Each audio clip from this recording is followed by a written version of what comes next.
L ನೀನೋ effect ಭಾರತಕ್ಕೆ ಬರ ಸಿಡಿಲು ಕೃಷಿಯನ್ನೇ ನಂಬಿದ ಕೋಟಿ ಕೋಟಿ ರೈತರಿಗೆ ಬಿಗ್ ಶಾಕ್ ಇದೀಗ. ಸೂಪರ್ ಎಲ್ ನೀನೋ ಎಫೆಕ್ಟ್ ಭಾರತಕ್ಕೆ ಬರ ಸಿಡಿಲು. ಎಸ್, ಒಂದ್ ರೀತಿಯಾಗಿ ಎಲ್ ನೀನೋ ಎಫೆಕ್ಟ್ ಯಾವ ರೀತಿಯಾಗಿರುತ್ತೆ ಅಂತ ಅಂದ್ರೆ ಸಾಕಷ್ಟು ಒಂದ್ ರೀತಿಯಾಗಿ ಬರ, ಒಂದ್ ಕಡೆ ನೀರಿನ ಭರ ಹೆಚ್ಚಾಗುತ್ತೆ, ವಾತಾವರಣ ಹದಗೆಡುತ್ತೆ.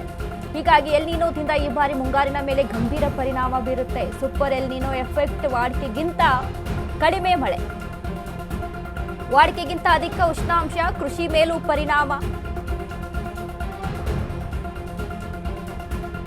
ಸೂಪರ್ ಎಲ್ ನೀನೋ ಎಫೆಕ್ಟ್ ಭಾರತಕ್ಕೆ ಬರ ಸಿಡಿಲು, ಕೃಷಿಯನ್ನೇ ನಂಬಿದಂತ ಕೋಟಿ ಕೋಟಿ ರೈತರಿಗೆ ಬಿಗ್ ಶಾಕ್ ಇದೀಗ. ಈ ವರ್ಷ ಬರುವುದು ಶತಮಾನದ ಅತ್ಯಂತ ಪ್ರಬಲ ಎಲ್ ನೀನೋ ಪರಿಣಾಮ. ಈ ವರ್ಷ ಭಾರತಕ್ಕೆ ಭೀಕರ ಬರಗಾಲದ ಬರಸಿಡಿಲು.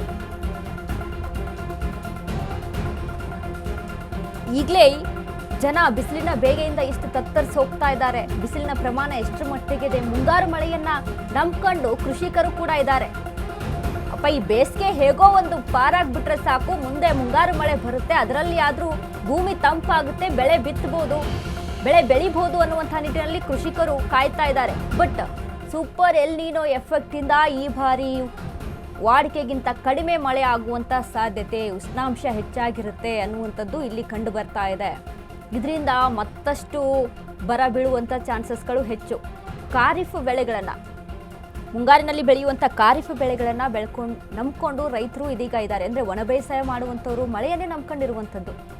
ಅಟ್ಲೀಸ್ಟ್ ಬೋರ್ವೆಲ್ ಇದೆ, ಅದರಲ್ಲಾದ್ರೂ ನೀರು ಪೂರೈಸೋಣ ಬೆಳೆಗಳಿಗೆ ಅಂತ ಅಂದ್ರೆ ಈಗ ಬೋರ್ವೆಲ್ಗಳು ಬತ್ತಿ ಹೋಗ್ತಾ ಇದಾವೆ. ಮಳೆ ಆದ್ರೆ ಅಲ್ವಾ ಬೋರ್ವೆಲ್ಗೆ ನೀರು ಹೋಗೋದು, ಭೂಮಿ ತಂಪಾದ್ರೆ. ಅದು ಸಹಿತ ಇಲ್ಲ.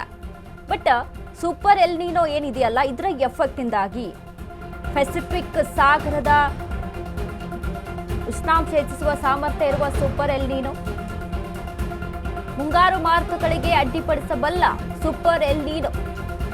2026ರ ಉತ್ತರಾರ್ಧದಿಂದಲೇ ಸೂಪರ್ ಎಲ್ ನೀನೋ ಆರ್ಭಟ ಶುರುವಾಗುತ್ತೆ.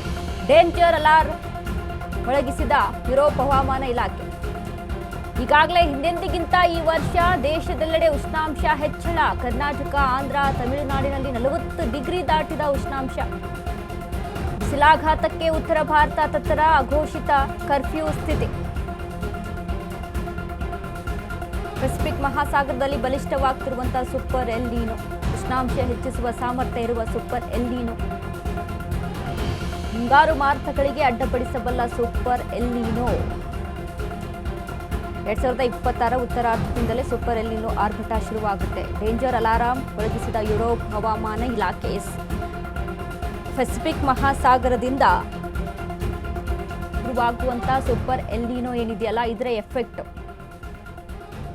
ಯಾವ ರೀತಿಯಾಗಿ ತಾಂಡವ ಆಡುತ್ತೆ ಅಂತ ಅಂದ್ರೆ ಬೆಳೆಗಳು ಬೆಳಿಬೇಕು ಅಂತಂದ್ರೆ ನೀರು ಬೇಕು.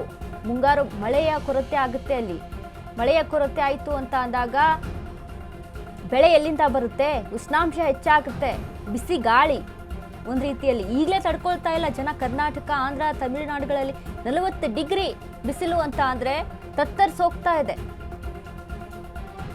ಒಂದು ವೇಳೆ ಕೃಷಿಕರೇನಾದ್ರೂ ಬೆಳೆಯನ್ನ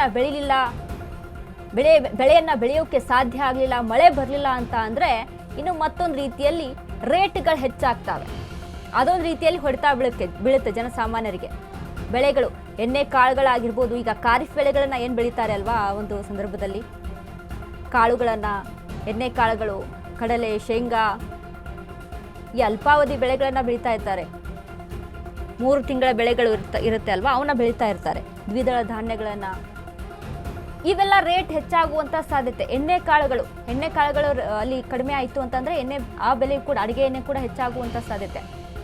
ರೇಟ್ ಜಾಸ್ತಿ ಆಗುತ್ತೆ. ಒಂದ್ ಕಡೆ ಇಡೀ ಭಾರತ ದೇಶಕ್ಕೆ ಒಂದು ರೀತಿಯಾಗಿ ಬರ ಸಿಡಿಲು, ಎಲ್ಲ ಥರದಿಂದ ಆರ್ಥಿಕವಾಗಿ, ರೈತರಿಗೆ ಸಾಮಾಜಿಕವಾಗಿ ಎಲ್ಲ ರೀತಿಯಲ್ಲಿ ಹೊಡೆತವನ್ನ ಬೀಳುವಂಥದ್ದು ಈ ಒಂದು ಸೂಪರ್ ಎಲ್ ನೀನೋ ಎಫೆಕ್ಟ್ನಿಂದಾಗಿ. ಹಾಗಾಗಿ ಒಂಚೂರು ಅದಕ್ಕೆ ಹೇಳುವಂಥದ್ದು, ಕೃಷಿ ಮಾಡುವಂಥ ಸಂದರ್ಭದಲ್ಲಿ ಆದಷ್ಟು ಈ ಸಾವಯವ ಕೃಷಿ ಪದ್ಧತಿಗೆ ಒತ್ತು ಕೊಡಬೇಕು ಅಂತ ಯಾಕೆ ಹೇಳ್ತಾರೆ ಅಂತ, ಇಂಥ ಸಮಯಗಳು ಬಂದಾಗ ಅದು ಕೈ ಹಿಡಿಯುತ್ತೆ ಅನ್ನುವಂಥ ನಿಟ್ಟಿನಲ್ಲಿ.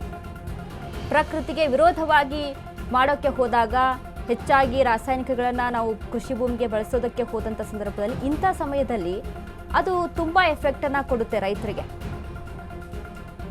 ಈಗ ರಾಸಾಯನಿಕಗಳನ್ನ ಬಳಸಿದ್ರು ಅದ್ರ ತಕ್ಕಂಗೆ ನೀರಿನ ಪೂರೈಕೆ ಮಾಡಬೇಕಲ್ವಾ, ಹಾಗಾಗಿ ಎಲ್ಲವನ್ನು ಕೂಡ ಗಮನಿಸಬೇಕಾಗುತ್ತೆ. ಬಟ್ ಈ ಬಾರಿ ರೈತರಿಗೆ ಒಂದು ದೊಡ್ಡ ಮಟ್ಟದ ಹೊಡೆತ ಬೀಳುವಂಥದ್ದು, ಜನಸಾಮಾನ್ಯರಿಗೂ ಸಹಿತ ಒಂದು ದೊಡ್ಡ ಮಟ್ಟದ ಹೊಡೆತ ಬೀಳುತ್ತೆ.